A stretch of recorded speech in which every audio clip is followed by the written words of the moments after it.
Halo guys, chapter One Piece 1037 udah rilis kemarin. Di chapter kali ini, Oda memperlihatkan pertarungan antara Luffy dan Kaido yang berlangsung sengit.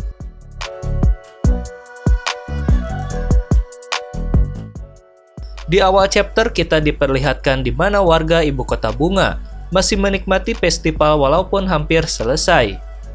Di akhir chapter, tampak para Gorosei sedang berkumpul di tempat mereka di Marijoa.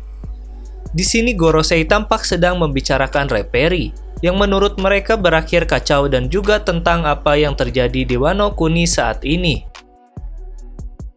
Gorosei tidak menyangka kalau perang di Wano Kuni akan berlangsung lama.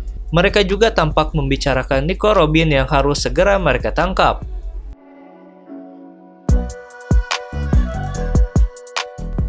Ternyata misi utama para agen CP0 di sini bukan hanya untuk berunding dengan Orochi pasal pasokan senjata, tapi juga untuk menangkap Nico Robin. Gorosei berpendapat bahwa dengan semakin dekatnya akhir pertarungan antara Yonko dan para bajak laut generasi baru, akan sangat berbahaya jika Robin dibiarkan bebas berkeliaran. Gorosei tahu bahwa satu-satunya orang di dunia ini yang dapat membaca poneglyph hanyalah Nico Robin, dan itu akan sangat berbahaya untuk kelangsungan pemerintahan dunia. Di dekat Laut Wano Kuni, kita bisa melihat kapal-kapal pemerintah dunia melaporkan situasi kepada Gorosei. Tapi di sini, diketahui kapalnya bukan berbendera Marine tetapi berbendera pemerintahan dunia. Sepertinya pemerintahan dunia tidak ingin melibatkan Marine dalam perang Wano Kuni.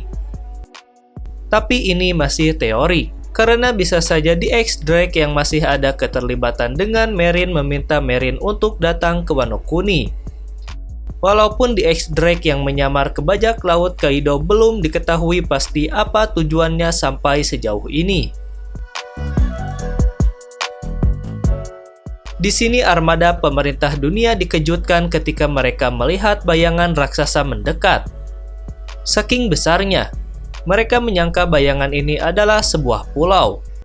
Walaupun sebenarnya di akhir chapter diungkap bahwa bayangan besar ini merupakan bayangan Junisa atau Pulau Zou yang mendekat ke Wano Kuni.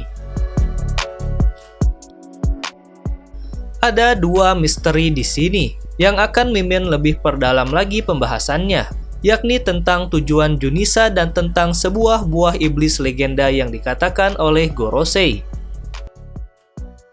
Oda sedikit demi sedikit mulai membuka tabir tentang Ancient Kingdom. Di sini kita tahu bahwa Junisa yang merupakan pulau suku Ming telah hidup selama ratusan tahun atau bahkan ribuan tahun, mengelilingi lautan yang di atasnya ada sebuah kehidupan. Ketika Gorosei mengatakan tentang buah iblis legenda, di saat yang sama kebetulan berhubungan saat mereka menerima informasi dari armada kapal yang ada di Wano Kuni. Apakah buah iblis yang dimaksud ini adalah Gomu Gomu no Mi yang pernah disebutkan oleh Hushu, ataukah buah iblis lain?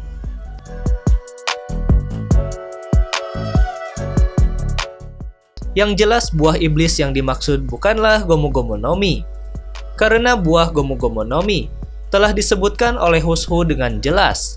Artinya namanya memang bukan rahasia lagi. Di sini Mimin berteori, jika buah iblis yang dimaksud kemungkinan adalah buah iblis Zou milik Junisa. Kemungkinan besar, Junisa sendiri merupakan seorang pengguna buah iblis yang hidup sejak masa Ancient Kingdom atau kerajaan kuno. Seperti yang kita ketahui, Junisa pernah bercerita jika di masa lalu ia dihukum berjalan di lautan untuk selamanya karena telah melakukan kejahatan dan hanya bisa bertindak atas perintah seseorang tertentu. Coba kita pikir di sini, mana mungkin seekor gajah yang tidak memiliki pikiran bisa dihukum karena melakukan kejahatan? Hal ini bisa saja mungkin jika gajah itu merupakan seorang pengguna buah iblis tipe Zoan super kuno, karena yang namanya pengguna buah iblis pasti memiliki pikiran. baik itu dari zoan manusia ke hewan, atau hewan ke manusia seperti milik Chopper yaitu Hitohitonomi.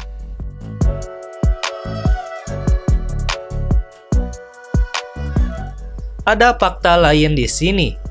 Junisa sendiri diketahui pernah berkomunikasi dengan 4 orang saja, dan 4 orang ini juga merupakan orang yang berhubungan dengan Ancient Kingdom.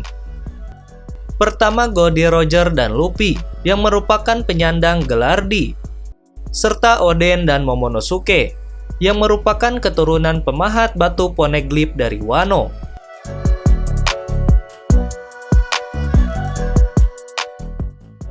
Jadi teori Mimin di sini memastikan bahwa Junisa merupakan bagian dari Ancient Kingdom dan merupakan seorang pengguna buah iblis tipe Zoan super kuno. Junisa bergerak ke Wano Kuni karena ada tujuannya. Lalu apa tujuannya? Kita lihat saja kelanjutannya nanti.